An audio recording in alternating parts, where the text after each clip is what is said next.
Okay നമുക്ക് പ്രദേശവാസികളൊപ്പം ഉണ്ട്. മലയാളം കുറച്ച് അറിയുന്ന ആളുകൾ തന്നെയാണ് ഇവിടെ ഉള്ള. അതായത് നമ്മളിപ്പോൾ നിൽക്കുന്ന ഉള്ളുവര എന്ന് പറയുന്ന ഈ സ്ഥലത്ത് ഉള്ള ആളുകളല്ല, കുറച്ച് കിലോമീറ്ററുകൾ അപ്പുറത്ത് നിന്ന് ഇങ്ങോട്ടേക്ക് വന്ന ഗംഗാവലി, അത് പുഴയുടെ പേര് ഒരു സ്ഥലത്തിൻ്റെ പേര് കൂടിയാണ്. അവിടെ ഗംഗാവലിയിൽ നിന്ന് വന്ന ആളുകളുണ്ട്. ഇവിടെ മഴ മാറുന്നേ ഇല്ല, എപ്പോഴും ഇങ്ങനെ തന്നെയാണോ? ഈ വർഷം കൂടുതലാണ് ഈ മാതിരി ഉണ്ടായത്. പക്ഷെ സംഭവിക്കുന്നുണ്ട്. പക്ഷെ ഇത്രക്കുള്ള ഒരു അനാവത്തം ഇത് ആദ്യമായിട്ട് ഞങ്ങൾ ഈ കർണാടക ഭാഗത്തിൽ, ഉത്തര കന്നഡ ഭാഗത്തിലാണ് ഇത് ഫസ്റ്റ് ടൈമാണ് ഞങ്ങൾ കാണുന്നത്.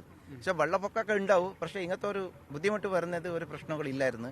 ഇതൊരു മണ്ണിടിച്ചലാണ്, ഇതാണ് വലിയ പ്രശ്നമാണ്. ഇപ്പം ഞങ്ങൾക്ക് ഇപ്പോൾ കുറേ ആൾക്കാർ ഇപ്പോൾ ബോഡിയെല്ലാം ഞങ്ങൾക്ക് കിട്ടിയിട്ടുണ്ടായിരുന്നു. പക്ഷേ അതിൽ നമുക്കിപ്പോൾ മെയിൻ തിരക്കുന്നത് ഇപ്പോൾ അർജുൻ്റെതാണ്. അർജുൻ്റെ വണ്ടിയും ഇല്ല, ബോഡിയും ഇല്ല. അത് വലിയൊരു പ്രശ്നമായിട്ട് നമുക്കിപ്പോൾ മാറിയിട്ടുണ്ട്. അതിപ്പോൾ വെള്ളത്തിൻ്റെ അടിയിലാണെന്നത് ഒരു സംശയം ഞങ്ങളെ മനസ്സിലിപ്പോൾ ഉള്ളത്. ഇപ്പോൾ മേൽഭാഗത്തെല്ലാം ഇപ്പോൾ ശോധന ആയിട്ടുണ്ട് കാര്യങ്ങൾ, പക്ഷെ അവിടെ കണ്ടിട്ടില്ല. അതുകൊണ്ടിട്ട് ഇപ്പോൾ ഞങ്ങളുടെ ശോധന ഇപ്പോൾ വെള്ളത്തിൻ്റെ അടിയിലാണ് അർജുൻ്റെ വണ്ടിയും അർജുനാണുള്ളത് ഒരു മനസ്സിലിപ്പോൾ ഉള്ളത്. അതുകൊണ്ടിട്ട് ഇപ്പോൾ ഞങ്ങൾക്ക് ആ ശോധന ഇപ്പോൾ ശീഘ്രം ചെയ്യണമെന്നുള്ളത് ഞങ്ങളുടെ അഭിപ്രായം. പുഴയുടെ ആഴം ഇവിടെ എത്രയാ? പുഴയുടെ ആഴം ഒരു 30 ഫീറ്റുണ്ട്. അപ്പോൾ ഈ 30 ഫീറ്റിക്ക് ആ ഇടുന്ന മണ്ണ് ഇങ്ങോട്ട് വന്ന് തെരഞ്ഞിട്ട് അതിൻ്റെ ഭാഗത്തിലായിട്ടുണ്ടാവും എന്നത് ഒരു ഞങ്ങളുടെ മനസ്സിലിപ്പോൾ ഒരു വരുന്നത് ഒരു ഇത് നല്ല കുഴിയുള്ള 30 അടിയിലധികം 30 അടിന്റെ വെള്ളമാണിത്. അതിന് മൊത്തത്തിൽ വെള്ളം വന്നിട്ട് മണ്ണ് വന്നിട്ട് ഇപ്പോൾ പുഴ മൂടിയിട്ടുണ്ട്. ഇത് കാണുന്ന ദൃശ്യമാണ്. ഈ പുഴ മൂടിയ കൊണ്ടിട്ട് ആ വണ്ടിയും പുഴയുടെ അടിയിലാണുള്ളത്. ഇത് ഏതൊരു സംശയമില്ല. അതാണ് ഞാൻ പറയുന്നത്. സംസാരം നിങ്ങൾക്ക് ഈ രക്ഷാപ്രവർത്തനത്തിന് ഇവിടെ ഈ മറുകരയിൽ വന്നിരുന്നു ആ സമയത്ത്? ഞങ്ങൾ ആ സ്പോട്ടിൽ തന്നെ വന്നിട്ടുണ്ടായിരുന്നു. ആ സമയത്ത് തന്നെ ഞങ്ങൾ വന്നിട്ടുണ്ടായിരുന്നു. ആ വന്ന സമയത്ത് ആകെ ഒരു ടിപ്പറും റോഡിന്റെ ഭാഗത്തല്ല, ഇവിടെ വന്നോ? ഇവിടെ വന്നിട്ടുണ്ടായിരുന്നു. അതേ ദിവസം തന്നെ, ഈ സംഭവിച്ച ദിവസം തന്നെ ഞങ്ങൾ ഈ ഭാഗത്ത് വന്നിന്. ഈ ഭാഗത്ത് നിന്ന് 6 പുരക്കാർ പോയി. പുറന്റെ ആൾക്കാർക്ക് അതിൽ 1 ഡെത്ത് ആയിട്ടുണ്ട്. അതിൽ 10-18 പേര് ഹോസ്പിറ്റലിൽ ഇപ്പോൾ ഉണ്ട്. ഇന്ന് ഒരു ബോഡി കിട്ടി. ഇനി 5 ബോഡി അന്ന് ഞങ്ങൾ നാട്ടിൽ വെച്ചിട്ട് തന്നെ കിട്ടി, കടലിൽ വെച്ചിട്ട്. അത് ആ ഹോട്ടൽക്കാരത്. ഇനി കുറെ കിട്ടാനുണ്ടെന്നിട്ട് പറയുന്നുണ്ട്. അതൊന്നും അറിയത്തില്ല. ഇപ്പം ഇത് എടുത്തു കഴിഞ്ഞാലേ കാണാൻ പറ്റും. ഇങ്ങനെ നാടിങ്ങനെ തന്നെയാണോ എപ്പോഴും മഴ?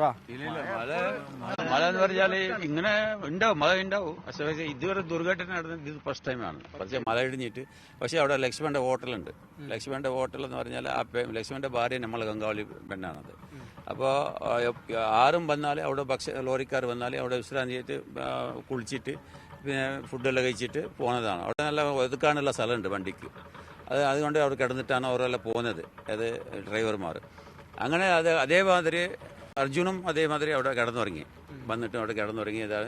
എല്ലാം കണ്ടതാണ്, ഓരോ നാട്ടുകാർ കണ്ടതാണ്, മറ്റവരെല്ലാം കണ്ടതാണ്. അപ്പോൾ ഇതുവരെ മഴ ഇടിഞ്ഞിട്ട് ഇങ്ങനെ ഈ സംഭവത്തിലാണ്. മറ്റേ നമ്മൾ പറയുന്നതെന്ന് പറഞ്ഞാൽ അവിടെ ഇല്ലാതെ കൊണ്ടത് ഈ അർജുൻ്റെ വണ്ടി ആ മണ്ണിൽ കുടുങ്ങിയിട്ടുണ്ടാവും. അർജുനും വണ്ടിയും അത് കുടുങ്ങിയിട്ടുണ്ടാവും. പക്ഷെ നമ്മൾ പ്രാർത്ഥിക്കുന്നത് അത് തന്നെ. ഇന്നലെ നമ്മളെ പള്ളിയിൽ, നമ്മളെ ഗംഗാവലി പള്ളിയിൽ നമ്മൾ പ്രാർത്ഥിച്ചു അർജുൻ എത്ര വേഗം ഒന്ന് കിട്ടണം എന്ന് വെച്ചാൽ നമ്മൾ ഈടുകളുണ്ട്, നമ്മൾ എല്ലാ സ്ഥലത്തും അയച്ചു കൊടുത്തുന്നു. പക്ഷേ ഇന്നലെ നമ്മളെ കുമ്പോൾ കാസർഗോഡ് തങ്ങൾ വന്നിട്ടുണ്ടായി. അവിടെ വന്നിട്ട് ആ സ്പോട്ടിൽ നോക്കിയിട്ട് ഭയങ്കര ബേജാറാക്കി. തങ്ങൾ കൂടെ തോർന്നിട്ട് പോയി. അപ്പോൾ അതുകൊണ്ടാണ് നമുക്ക് ബേജാറെന്ന് പറഞ്ഞാൽ ഇതുവരെ നമുക്ക് അർജുൻ കണ്ടെത്തിയില്ല എന്ന് പറഞ്ഞാൽ നമുക്കും ഒരു ബേജാറുണ്ട്. ഞങ്ങൾ കണ്ടിന്യൂ ആയിട്ട് ഒരാഴ്ച ഇപ്പോൾ 7 ദിവസമല്ലേ കണ്ടിന്യൂ ആയിട്ട് പറഞ്ഞിട്ടുണ്ട്, ഇന്ന് കിട്ടും വണ്ടി, ഇന്ന് കിട്ടും. ഇങ്ങനെ ആകുമ്പോൾ നമുക്ക് ഭയങ്കര ബേജാറുണ്ട്. അർജുൻ നമ്മളെ കർണാടകക്കാരെങ്കിൽ നമുക്ക് മലയാളി അറിയാം, നമ്മളെ ഗൾഫുകാർ മലയാളിക്കാരുകാരനെ നമ്മൾ കൂടെ ഇന്നത് മലയാളി പഠിച്ചതാണ്. പക്ഷേ കുറച്ച് തെറ്റുണ്ടാവും. പക്ഷേ എന്ന് പറഞ്ഞാൽ നമുക്ക് മലയാളികാരെന്ന് പറഞ്ഞാൽ നമുക്ക് എൻ്റെത് മീൻ്റെ കച്ചവടം. ഞാൻ എപ്പോഴും കേരളത്തിൽ പോക്കുണ്ട്.